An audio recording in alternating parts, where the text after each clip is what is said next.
Breaking news చూద్దాం. కాసేపట్లో విజయవాడ పోలీసులు కీలక మీడియా సమావేశం నిర్వహించనున్నారు. మంగళవారం జరిగిన ఎన్కౌంటర్, పట్టుబడ్డ మావోయిస్టుల వివరాలను మీడియాకు వివరించనున్నారు ఎస్పీ. ఏపీ వ్యాప్తంగా హై అలర్ట్ కొనసాగుతోంది. పలు నగరాల్లో సోదాలు కొనసాగుతున్నాయి. భారీ ఎత్తున మావోయిస్టుల నుంచి ఆయుధాలు స్వాధీనం చేసుకున్నారు. విజయవాడలో ఇప్పటికీ స్పెషల్ టీంలు సెర్చ్ ఆపరేషన్ చేస్తోంది. కాసేపట్లో విజయవాడ పోలీసులు కీలక మీడియా సమావేశం నిర్వహించనున్నారు. మంగళవారం జరిగిన ఎన్కౌంటర్, పట్టుబడ్డ మావోయిస్టుల వివరాలను మీడియాకు వివరించనున్నారు ఎస్పీ. ఏపీ వ్యాప్తంగా హై అలర్ట్ కొనసాగుతోంది. పలు నగరాల్లో సోదాలు కొనసాగుతున్నాయి. భారీ ఎత్తున మావోయిస్టుల నుంచి ఆయుధాలు స్వాధీనం చేసుకున్నారు. విజయవాడలో ఇప్పటికీ స్పెషల్ టీంలు సెర్చ్ ఆపరేషన్ చేస్తున్నాయి. ఈ అంశానికి సంబంధించి పూర్తి డీటెయిల్స్ విజయవాడ నుంచి మా కరెస్పాండెంట్ నరేష్ లైవ్ ద్వారా అందిస్తారు. నరేష్, ఏదైతే కాసేపట్లో విజయవాడ పోలీసులు కీలక మీడియా సమావేశం నిర్వహించి మంగళవారం జరిగిన ఎన్కౌంటర్, పట్టుబడ్డ మావోయిస్టుల వివరాలు వెల్లడించనున్నారు. పూర్తి డీటెయిల్స్ ఏంటి నరేష్? ఎస్గ్రెసి నిన్న తెల్లవారుజామున 6 గంటల నుంచి 7 గంటల మధ్య జరిగిన ఎదురు కాల్పుల ఎన్కౌంటర్ ఏదైతే ఉందో పూర్తిగా కూడా ఇందులో అగ్రనేత హిడ్మా ముచ్చెందిన తర్వాత పూర్తిగా సినారియో మొత్తం ఆంధ్రప్రదేశ్ మొత్తం మారిపోయింది. మొత్తం 5 జిల్లాలలో కీలకమైన సమాచారంతో, పక్కా సమాచారంతో బలగాలు, అదేవిధంగా పోలీసు అధికారులు నేరుగా కొన్ని చోట్ల అయితే ఏలూరు, విజయవాడలోని న్యూ ఆర్డర్ నగర్ ప్రాంతంలో పూర్తిగా కూడా మావోయిస్టులు ఉన్న నేపథ్యంలో మొత్తం 50 మంది మావోయిస్టులను అదుపులోకి తీసుకున్నారు. ప్రస్తుతం మనం చూస్తున్నాము విజయవాడలోని కమాండ్ కంట్రోల్ సెంటర్ వద్దకు మొత్తం 50 మంది మావోయిస్టులను కూడా తీసుకురావడం జరిగింది. వీరందరూ కూడా మీడియా వేదికగా కూడా అందరికీ పరిచయం చేయనున్నారు. అయితే ఇప్పటి వరకు ఎందుకంటే 5 జిల్లాలలో ఏలూరుకు సంబంధించి 15 మంది, అదేవిధంగా విజయవాడ నగరంలో ఎన్టీఆర్ జిల్లాలో ఏకంగా 28 మంది మావోయిస్టులను ఒక 3 అంతస్తుల బిల్డింగ్లో పట్టుకోవడం జరిగింది. అయితే పూర్తిగా వారి దగ్గర నుంచి భారీ ఎత్తున కూడా ఆయుధాలను కూడా స్వాధీనం చేస్తున్నారు. వారందరినీ ప్రస్తుతం సాక్షి టీవీ చూస్తున్నాం. ఈ వెహికల్స్లో ఉన్న మొత్తం 3 వెహికల్స్లో ఉన్న అందరూ కూడా మావోయిస్టులే. వీరందరికి సంబంధించిన వివరాలను మరికొద్దిసేపట్లో వెల్లడించనున్నారు. అయితే ఇప్పటి వరకు ఎందుకంటే మారేడుమిల్లిలో జరిగిన ఎన్కౌంటర్ ఘటనకు సంబంధించి ఇప్పటికీ 6 ముత్తువాత పడినట్లుగా తెలియజేశారు అధికారికంగా. ఆ తర్వాత ఇప్పుడు ఈ 50 మంది కూడా స్ప్లిట్ అయిపోయి అయితే ఆపరేషన్ కగార్ ఏర్పడిన తర్వాత పూర్తిగా ఎక్కడికక్కడ అరణ్య ప్రాంతాలలో కూంబింగ్ పెరిగిపోవడం, అదేవిధంగా మరోవైపు బలగాల నిఘా కూడా పెరిగిపోవడంతో మావోయిస్టులందరూ కూడా పట్టణాల నగర బాట పట్టిన పరిస్థితి నెలకొంది. అలాంటి తరుణంలో ఇప్పుడు ఇలాంటి పట్టణ పరిసర ప్రాంతాలలో పూర్తిగా నివాసం ఉంటున్నా, లేకపోతే అందరితో జనజీవనంలో కలిసిపోయి మావోయిస్టు రుణం గమనిస్తున్నాం. ఇలాంటి తరుణంలోనే ఈ విధంగానే ఎన్టీఆర్ జిల్లాలో, అదేవిధంగా కృష్ణా జిల్లాలో చాలా వరకు కొన్ని అపార్ట్మెంట్స్లో వీళ్ళు నివాసం ఉన్నట్లు గుర్తించారు. అదేవిధంగా ఏలూరులో 15 మందిని, మరోవైపు ఇక్కడ దీనికి సంబంధించి ఎన్టీఆర్ కృష్ణా జిల్లాకు సంబంధించి 28 మందిని, అందులో 21 మంది మహిళలు, అదేవిధంగా 7 మంది మెన్ ఉన్నట్టుగా గుర్తించారు. ప్రస్తుతం మనం చూస్తున్నాం పోలీసు అధికారులు ఒక్కొక్కరిగా ఎవరైతే మావోలను 5 జిల్లాలో పట్టుకున్నారో, అదుపులో తీసుకున్నారో వారందరినీ ఒక్కొక్కరిగా కిందకు దిస్తున్న విజువల్స్, వాళ్ళందరికీ కూడా ముసుగులు వేసి, నల్లటి ముసుగులు వేసి కిందకు దించుతున్న విజువల్స్ కూడా సాక్షి టీవీ స్క్రీన్ మీద మనం చూస్తున్నాం. ఒక్కొక్కరిగా కూడా వారందరినీ తీసుకుని చేస్తాం. కొద్దిసేపట్లో వారి వివరాలను అడిషనల్ డీజీ ఇంటెలిజెన్స్ లడ్డా మరికొద్దిసేపట్లో వివరాలను వెల్లడిస్తున్నారు. అయితే ఇప్పటి వరకు ఎందుకంటే ఈ పూర్తిగా కూడా విజయవాడలోని కమాండ్ కంట్రోల్ సెంటర్లో వీరికి సంబంధించిన మొత్తం 50 మందిని ఇప్పటి వరకు అదుపులోకి తీస్తున్నారు. వారి వివరాలను వెల్లడించిన తర్వాత ఎందుకంటే వీరి దగ్గర నుంచి స్వాధీనం చేస్తున్న రైఫిల్స్ కావచ్చు, పిస్టల్స్, డిటోనేటర్లు, మ్యాగజైన్లు, మొబైల్స్, సిమ్ కార్డులు, పెన్ డ్రైవ్లు, అదేవిధంగా విప్లవ సాహిత్యం, హిడ్మా ఫోటోలను స్వాధీనం చేసుకున్నారు. వీటన్నిటి కూడా కమాండ్ కంట్రోల్ సెంటర్లో పెట్టడం జరిగింది. అయితే ఏలూరు, కాకినాడ, కోనసీమ, కృష్ణా, ఎన్టీఆర్ జిల్లాలలో నుంచి పూర్తిగా ఈ మావోలను అదుపులోకి తీసుకున్నారు.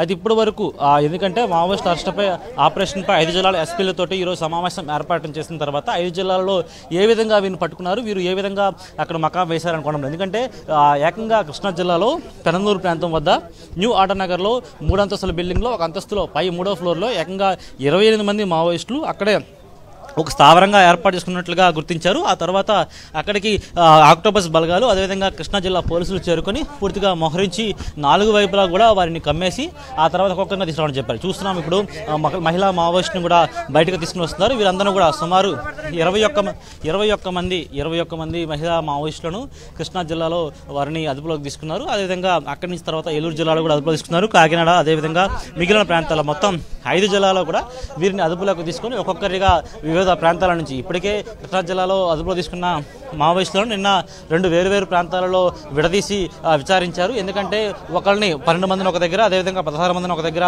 ఉంచబెట్టి పెనమనూరు, అదేవిధంగా ఉయ్యూరు ప్రాంతాలలో వారిని వేరువేరుగా విచారించిన పరిస్థితులు నెలకొన్నాయి. ఇలాంటి పరిస్థితుల్లో పూర్తిగా కూడా ఆపరేషన్ కగార్ ఏర్పరిచిన తర్వాత పూర్తి స్థాయిలో ఎన్కౌంటర్లు అదేవిధంగా లొంగుబాట్లు చాలా వరకు పెరిగిపోవడంతో మావోయిస్టులకు ఒక పెద్ద ఎదురు దెబ్బని చెప్పుకోవచ్చు. ఇప్పటికే ఏదైతే మావోయిస్టులకు సంబంధించి హిడ్మా ఎన్కౌంటర్ తర్వాత మరింత పెద్ద ఎదురు దెబ్బ తగిలిందని చెప్పుకోవచ్చు. అదే ఈ మావోలందరూ కూడా, ఎందుకంటే ఇప్పటికే హిడ్మా వ్యూహరచన ప్రకారం కూడా ఇక్కడ దేశం దాటి శ్రీలంకకు వెళ్లే ప్రయత్నంలో ఒడిశా ప్రాంతం నుంచి ఏపీకి అడుగుపెట్టి ఏపీ నుంచి తెలంగాణకి, తెలంగాణ నుంచి శ్రీలంకకు వెళ్లేందుకు పక్కా పథకం ప్రకారం రచన చేసుకున్న సమయంలో పక్కగా బలగాలకు సమాచారం రావడంతో ఈ ఎదురుకాల్పులు జరిగినట్లుగా తెలుస్తుంది. అయితే దీనికి సంబంధించి శ్రీలంకకు వెళ్ళిన తర్వాత మళ్ళీ ఏమైనా వ్యూహరచన చేసే అవకాశం ఉందా? ఎందుకంటే హిడ్మా సాధారణంగా ఒక ప్రాంతం నుంచి మరొక ప్రాంతానికి వెళ్లే సమయంలో పక్కా పకడ్బందీతో అతనికున్న మూడంతల బాధ్యత ఏదైతే ఉంటుందో పూర్తిగా కూడా వాటిని తీసుకుని వెళ్తారు. ఇప్పుడు చూస్తున్నాం మరొకసారి మరికొంతమందిని వివిధ జిల్లాల నుంచి ఒక్కొక్కరిగా కూడా మావోయిస్టులను కమాండ్ కంట్రోల్ సెంటర్కి తరలిస్తున్న విజయం కూడా చూస్తున్నాం. ఇదే విధంగా హిడ్మా ఈ విధంగా శ్రీలంకకు, అదేవిధంగా హిడ్మాతో పాటు తన బృందాన్ని కూడా తీసుకెళ్లే ప్రయత్నం చేస్తుండగానే ఈ లొంగుబాటు ఈ కాల్పులు జరిగాయని కూడా తెలుస్తుంది. అదేవిధంగా కొద్ది రోజుల క్రితం, అంటే సుమారు ఒక వారం రోజుల క్రితం కొంతమంది మావోలు లొంగుబాటు అయ్యారని వారి దగ్గర వచ్చిన సమాచారం మేరకే ఇప్పుడు తెలిసినట్టుగా తెలుస్తుంది. ఇప్పటికే ఇంటెలిజెన్స్ ఏడీజీ కూడా చేరుకున్నారు కమాండ్ కంట్రోల్ సెంటర్కి. అతన్ని విజువల్స్ మనం చూస్తున్నాం. అయితే మరికొద్దిసేపట్లో వీరికి సంబంధించిన వివరాలను పూర్తిగా కూడా వెల్లడించే అవకాశం కనిపిస్తుంది. అయితే ఇప్పటివరకు 50 మంది మావోలను అదుపులోకి తీసుకున్న పోలీసు అధికారులు వారి దగ్గర నుంచి కీలక సమాచారాన్ని రాత్రంతా విచారించిన పరిస్థితి నెలకొంది. ఎందుకంటే ఈ పూర్తి సినారియోలో మనం చూస్తుంటే ఇప్పటివరకు 50 మంది మావోల దగ్గర నుంచి మరికొంత సమాచారం తీసుకొని మిగిలిన మావోలు ఎక్కడ తలదాచుకున్నారు, ఇప్పుడు పట్టణాలు నగరాల బాట పట్టిన వారు ఎక్కడ నివాస స్థావరం తీసుకున్నారు, వారికి ఎవరెవరు సహకరిస్తున్నారు అనే కోణంలో కూడా దర్యాప్తు కొనసాగుతుంది. అయితే వీరికి సంబంధించిన ఒక్కొక్క ఏరువేత, ఎందుకంటే మావోల ఏరువేత ఆపరేషన్ కగార్తో మొదలుపెట్టిన తర్వాత అందరూ కూడా అరణ్య ప్రాంతాలను, అడవులను వదిలి నేరుగా పట్టణాల బాట పట్టిన పరిస్థితి నెలకొంది. పట్టణాల్లో చాలా చోట్ల చాలా మందిని ఇప్పటికీ అదుపులోకి తీసుకున్నారు. అయితే వీరికి సంబంధించిన ఇంకా పూర్తి సినారియోలో మనం చూసుకుంటే ఈ ఇళ్లను ఎవరికి అద్దెకిచ్చారు, ఎందుకంటే నిన్న కృష్ణా జిల్లాలో దొరికిన 28 మావోయిస్టులు ఎవరున్నారో వారందరినీ కూడా అదుపులోకి తీసుకున్న తర్వాత ఇంటి యజమానిని కూడా పోలీసులు ప్రశ్నించారు. అసలు ఇంతమంది మావోయిస్టులు ఈ విధంగా ఒక దగ్గర స్థావరం ఏర్పాటు చేసుకున్నట్లయితే వారు ఏమని చెప్పి ఇంటిని అద్దెకు తీసుకున్నారా, లీజుకు తీసుకున్నారా అనే కోణంలో దర్యాప్తు కొనసాగింది. ఎందుకంటే 28 మంది ఒక న్యూ ఆటనగర్ ప్రాంతంలో చాలామంది వర్కర్లు బయట రాష్ట్రాల నుంచి వచ్చేవారు, వెళ్ళేవారు ఉంటారు. అలాంటి వారు పనిచేస్తున్న క్రమంలో ఇలాంటి వారు ఏ విధంగా అద్దెకు తీసుకున్నారు, వీరికి ఏమైనా ఐడి ప్రూఫ్స్ తీసుకుని ఇంటిని అద్దెకి ఇచ్చారా లేదా అనే కోణంలో దర్యాప్తు కొనసాగింది. అయితే నిన్న 5 జిల్లాల ఎస్పీలు కూడా నేరుగా ఈ విచారణలో పాల్గొన్నారు.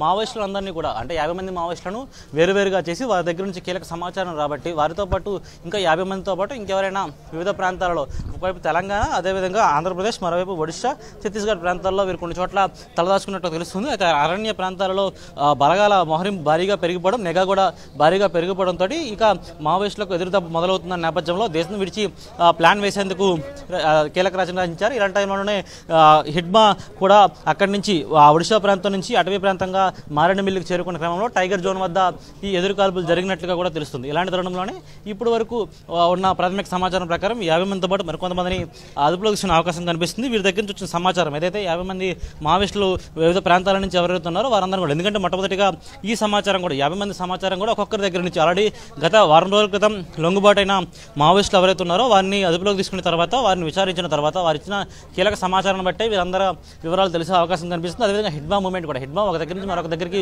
వెళ్లే సమయంలో కూడా భారీగా మొహరింపు ఉంటుంది. అదేవిధంగా అతనికి ఉన్న రక్షణ వలయం ఏముంటుందో రక్షణ వలయాన్ని చీల్చుకుని వెళ్లే అసాధారణమైన చర్యలు ఉంటాయి. అలాంటి సమయంలో జనరల్గా హిడ్మాని తాకడానికి కూడా వీలయ్యే అవకాశం ఉంటుంది. కానీ ఇచ్చిన ఏదైతే ఇన్ఫార్మర్లు ఇచ్చిన సమాచారం మేరకు నిఘా వ్యవస్థ పూర్తి స్థాయిలో కూడా బలగాలను మోహరించి ఈ విధంగా టైగర్ జోన్లో కాల్పులు జరిపినట్టుగా తెలుస్తుంది. పూర్తిగా ఇలాంటి సినారియో మనం చూసుకుంటే ఇప్పుడు మావోయిస్టులకు ఇది పెద్ద ఎదురు దెబ్బగానే పరిగణించాల్సి ఉంటుంది. వరుసగా కేంద్ర కమిటీ నాయకులు మృత్యువాత పడడం, అదేవిధంగా కేంద్ర బలగాల నిఘా పెరిగిపోవడం, స్థానికంగా ఇప్పుడు నేరుగా అడవి ప్రాంతం నుంచి పట్టణాలకు వచ్చినా సరే పట్టణాల్లో కూడా లోకల్ పోలీసింగ్ వ్యవస్థ పటిష్టంగా వారిని అందరినీ కూడా ఎక్కడికక్కడ అదుపులో తీసుకున్న పరిస్థితులు కనిపిస్తున్నాయి. అయితే ఆపరేషన్ కగార్ పూర్తి స్థాయిలో హిడ్మా కోసమే జరిగిందా అనే కోణంలో మనం ఆలోచించాల్సి ఉంటుంది. ఎందుకంటే హిడ్మానే టార్గెట్గా చేసుకుని కేంద్ర బలగాలు నిఘాను మరింత పహారా చేసి, ఎందుకంటే హిడ్మా ఒక హిట్ లిస్ట్లో ఉన్న నాయకుడు, అతను చాలా వరకు కూడా నేరుగా అనేక ఆపరేషన్లలో పాల్గొని అతను వ్యవస్థను, గొరిల్లా వ్యవస్థ వ్యవస్థను పటిష్టం చేసి చాలా వరకు మిషేలియస్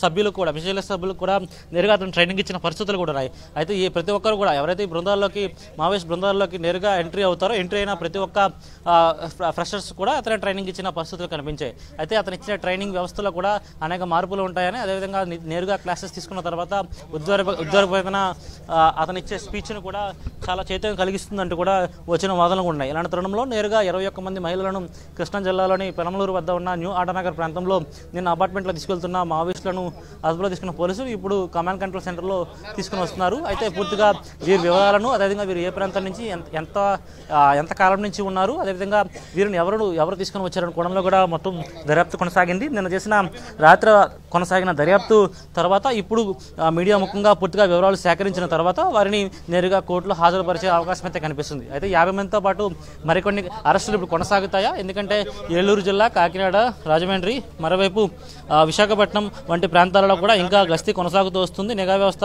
ఇచ్చిన సూచనల ప్రకారం కూడా ఇప్పటి వరకు ఉన్న సమాచారంతో 50 మందికి పైగా అరెస్టులు కొనసాగుతూ వచ్చాయి. అయితే ఎవరైతే మావోయిస్ట్ సానుభూతి పరులు ఉంటారో వారు ఈ మధ్యకాలంలో, ఎందుకంటే అరణ్య ప్రాంతాలలో ఉన్న గ్రామస్తులు కావచ్చు, లేకపోతే ఏజెన్సీ ప్రాంతాల్లో ఉన్న గ్రామస్తులు కూడా మావోయిస్టులకు సహకారం చేయకుండా జియో ట్యాగింగ్ చేసిన పరిస్థితులు ఉన్నాయి. ఎందుకంటే ఏమాత్రం ఒకరికొకరు కలిసినా లేకపోతే సమాచారాన్ని చేరవేసుకునే ప్రయత్నాలు చేసినా సరే ఎక్కడా కూడా వారికి ఎటువంటి సమాచారం రాకుండా, వారికి ఎటువంటి సహకారం కూడా అందకుండా జియో ట్యాగింగ్ చేసిన పరిస్థితులు కనిపించాయి. అయితే పూర్తిగా ఆపరేషన్ కగార్ ఈ విధంగా కొనసాగుతూ వస్తుంది. ఆపరేషన్ కగార్లో ప్రధానంగా హిడ్మా లక్ష్యంగా పోతూ కూడా ఇప్పటి వరకు తీసుకున్న చర్యలు ఏదైతే ఉన్నాయో మొత్తం ఈ ఎన్కౌంటర్ దిశగా, ఎందుకంటే ఇప్పుడు నిన్న తెల్లవారుజామున జరిగిన ఎదురుకాల్పుల తర్వాత మరొకసారి ఛత్తీస్గఢ్ ప్రాంతం నుంచి మరోవైపు మారేడుమిల్ ప్రాంతంలో కూడా మరొకసారి కాల్పులు కొనసాగాయని కూడా అధికారికంగా ధృవీకరించిన పరిస్థితి నెలకొంది.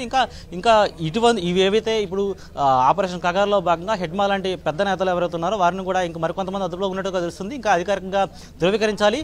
కానీ ఇదంతా పూర్తి స్థాయిలో కూడా ఎదురుకాల్పుల నేపథ్యంలో జరిగిందని, అదైతే ఇప్పటి వరకు 50 మంది ఇచ్చిన సమాచారం, కొంతమందికి వారి దగ్గర నుంచి విచారణలో వెల్లడైన కొన్ని విషయాలను బట్టి మరికొంతమంది మావోయిస్టులను అదుపులో తీసుకుని వారిని కూడా విచారించే అవకాశం అయితే కనిపిస్తుంది. గ్రేసి రైట్ నరేష్, మీరు చెప్పినట్టుగా ఇంకా కూడా ఏపీ వ్యాప్తంగా హై అలర్ట్ కొనసాగుతున్న నేపథ్యంలో ఇంకా పలు నగరాల్లో సెర్చ్ ఆపరేషన్స్ అయితే కొనసాగుతున్నాయి.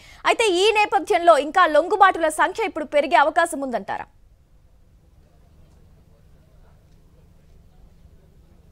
తప్పకుండా గ్రేసి, ఇప్పుడు మనం ఎంతసేపు చూసాము పూర్తిగా కూడా అత్యంత రక్షణ వలయం మధ్యన మావోయిస్టులందరూ కూడా 50కి పైగా ఉన్న మావోయిస్టులందరూ కూడా వివిధ జిల్లాల నుంచి 5 జిల్లాల నుంచి కూడా తీసుకొని వచ్చి ఇక్కడ ముందు ఆధారపరిచారు. అయితే రాత్రంతా కూడా విచారించిన క్రమంలో ప్రతి ఒక్కరి విషయాలను కూడా వెల్లడించే పరిస్థితులు అయితే కనిపిస్తాయి. ఎందుకంటే ఖచ్చితంగా ప్రతి ఒక్కరి దగ్గర కూడా ప్రతి ఒక్కరికి అంశంకి సంబంధించి కొంత వివరాలను సేకరించిన తర్వాత ఆ వివరాల ఆధారంగా కూడా మరికొంతమంది తీసుకున్న ప్రయత్నం కనిపిస్తుంది. ప్రస్తుతం మనం చూస్తున్న స్క్రీన్ మీద మొత్తం 5 జిల్లాల ఎస్పీలతో పాటు ఉన్నతాధికారులు, పోలీసులు, ఉన్నతాధికారులు మావోయిస్టులందరినీ కూడా మీడియా ముందు హాజరుపరిచిన దృశ్యాలను కూడా మనం చూస్తున్నాము. వీరందరూ కూడా, ఎందుకంటే వీరందరూ ఒక్కొక్కరి దగ్గర నుంచి విచారించిన తర్వాత వేరువేరుగా వీరు కొంత కీలక సమాచారాన్ని చెప్పడం జరిగింది. ఆ సమాచారం బట్టి మిగిలిన ప్రాంతాల్లో ఎవరైతే తలదాచుకున్నారో మావోయిస్టులు వాళ్ళందరూ కూడా నేరుగా వారి సమాచారం మేరకు వారి దగ్గర నుంచి కూడా సమాచారం తీసుకున్న తర్వాత మిగిలిన మావోయిస్టులు పట్టణ బాటన పట్టిన వాళ్ళు, నగర బాటన పట్టిన వాళ్ళు ఎవరైతే రహస్యంగా తమ స్థావరాలను ఏర్పరచుకున్నారో వారందరూ కూడా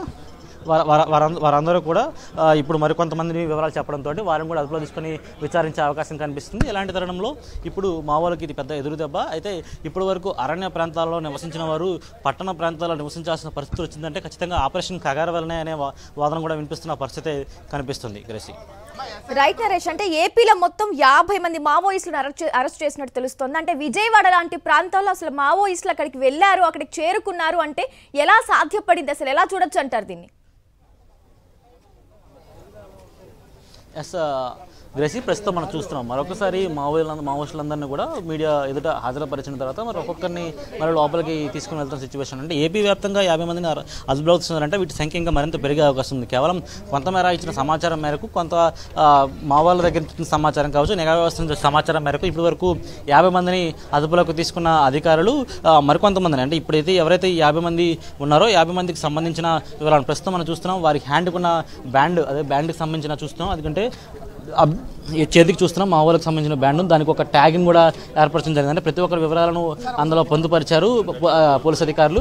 అయితే వీరి దగ్గర నుంచి వీరిని నిన్న వేరు సమయాల్లో వేరు ప్రాంతాల్లో వీరిని విచారించిన తర్వాత వీరి బృందాలకు సంబంధించిన సమాచారం, ఎందుకంటే వీరు అరణ్య ప్రాంతంలో ఏ బృందంతో కలిసి ఉండేవారు, ఈ బృందంలో ఎంతమంది ఉంటారు, అదేవిధంగా ఆ బృందాలలో ఉన్న వారి వివరాలను కూడా అడిగి తెలుసుకునే ప్రయత్నం చేస్తారు. అయితే విచారణలో కొన్ని విషయాలు కీలక అంశాలు బయటపడినట్టు తెలుస్తుంది. ఎందుకంటే వీరితో పాటు ఉన్న బృందంలో ఎన్ని బృందాలుగా విడిపోయి పట్టణ ప్రాంతాలకు, అరణ్య ప్రాంతం నుంచి పట్టణ ప్రాంతాలకు వచ్చారనే కోణంలో కూడా దర్యాప్తు కొనసాగింది. అలాంటి సమయంలోనే అయితే వీరు సుమారు ఒక్కొక్క బృందానికి 10 నుంచి 25 మంది వరకు కూడా బృందాలుగా విడిపోయి అరణ్యాల్లో తిరుగుతూ ఉంటారు. అలాంటి వారు ఇప్పుడు పట్టణ ప్రాంతాలకు వచ్చే సమయంలో ఎక్కడెక్కడికి వెళ్తున్నారు, అదేవిధంగా వారి దగ్గర నుంచి వారికి ఏ విధంగా ఆయుధాలు సమకూరుతున్నాయి. ఎందుకంటే నిన్న ఒక విజయవాడ నగరం లాంటి ఎన్టీఆర్ జిల్లాలో, అదేవిధంగా కృష్ణా జిల్లాలో ఒక ప్రధాన ప్రాంతమైన న్యూ ఆటోనగర్ ప్రాంతంలో ఏకంగా ఒక 3 అంతస్తుల బిల్డింగ్లో భారీ ఆయుధాలతోటి, నగదుతోటి, పిస్టల్స్ తోటి, రైఫిల్స్ తోటి, అదేవిధంగా డిటోనేటర్లతో పూర్తిగా కూడా అక్కడ ఇంతమంది 28 మంది మావోయిస్టు ఒక స్థావరాన్ని ఏర్పాటు చేసుకున్నారంటే నగరాల పరిస్థితి మరింత ఏ విధంగా ఉంటుందని మనం అర్థం చేసుకోవచ్చు. అయితే నిన్న జరిగిన ఏదైతే సినారియో ఇదంతా చూస్తే ఎక్కడా కూడా ఇటువంటి కాల్పుల ఘటనలు చోటు చేసుకోలేదు. అంటే అంతమంది మావోయిస్టులు ఒక దగ్గర ఉన్న సమయంలో వారి దగ్గర ఆయుధాలు ఉన్నప్పుడు ఎందుకు అటాక్ చేసే ప్రయత్నం చేయలేదనే ఒక అనుమానం కూడా రేకెత్తుంది. అయితే పూర్తిగా దీనికి సంబంధించి చూస్తున్నాం ఇప్పుడు వాళ్ళు ఒక్కొక్కరు వెహికల్స్లో ఎవరికైతే కేటాయించారు, ఎందుకంటే వీరందరూ కూడా కోర్టులో ప్రొడ్యూస్ చేయాల్సి ఉంటుంది. దీన్ని అధికారికంగా నిన్న అరెస్ట్ చేయడంతో 24 గంటల్లో కోర్టులో హాజరుపరచాల్సి ఉంటుంది. అయితే వీరందరినీ కూడా ఒకవైపు 5 జిల్లాలకు సంబంధించిన వారు కాబట్టి విజయవాడ, ఎన్టీఆర్ జిల్లా, కృష్ణా జిల్లాకు సంబంధించిన వారిని విజయవాడ కోర్టులో హాజరుపరిచే అవకాశం, మిగిలిన వారిని వారి జిల్లా కోర్టులో హాజరుపరిచే అవకాశం అయితే కనిపిస్తుంది. అయితే పూర్తిగా కూడా ఇలాంటి ఒక పెద్ద మొత్తంలో, ఎందుకంటే ఒక 50 మంది మావోయిస్టులను ఏకంగా నగరాల్లోనూ, సిటీస్లోనూ, పెద్ద వ్యాపార సముదాయాలు ఉన్న చోట్ల ఈ విధంగా అదుపులోకి తీసుకున్నారు. అయితే వీరందరినీ అదుపులోకి తీసుకున్న తర్వాత, ఎందుకంటే అదుపులోకి తీసుకున్న తర్వాత వీరిని నిన్న రాత్రంతా విచారించిన తర్వాత వచ్చిన సమాచారం హిడ్మాతో వీరితో ఎంతవరకు కనెక్షన్లో ఉన్నది. ఎందుకంటే హిడ్మాతో పాటు మిగిలిన అగ్రనేతలు ఎవరైతే ఉన్నారో వారు ఇప్పటికే అరణ్య బాట నుంచి బయటకు వచ్చే ప్రయత్నం చేస్తున్నారు. కొంతమంది లొంగుబాటుకు బయటకు వస్తామని కొంత సమాచారం ఇచ్చినప్పటికీ పోలీసు అధికారులను దారి తప్పించి వీరు దేశం దాటేందుకు ప్రయత్నాలు చేస్తున్నారని కూడా కొన్ని వాదనలు వినిపిస్తున్నాయి. ఇలాంటి తరుణంలోనే పక్కా సమాచారంతోనే వీరందరూ కూడా ఒక్కసారిగా బలగాలు మోహరించి నిఘా వ్యవస్థ పటిష్టం చేసి అరణ్య ప్రాంతంలో పూర్తిగా కూడా ఇప్పటి వరకు ఉన్న సమాచారంతో పూర్తిగా నిఘా వ్యవస్థ బలోపేతం కావడంతో బలగాల మోహరింపుతోటి ఇప్పటి వరకు ఉన్న మావోయిస్టులను అదుపులోకి తీసుకున్నారు. ఇంకా మరికొంతమందిని ఈ నిఘా వ్యవస్థ ఇచ్చిన ఏదో రిపోర్ట్ ఉందో దాని విధంగా మావోయిస్టులు ఇచ్చిన కొంత ఇన్ఫర్మేషన్తో కూడా మరికొంతమంది మావోలను అదుపులో తీసుకుని విచారించే అవకాశం అయితే కనిపిస్తుంది. Gracy. Right, thank you Naresh.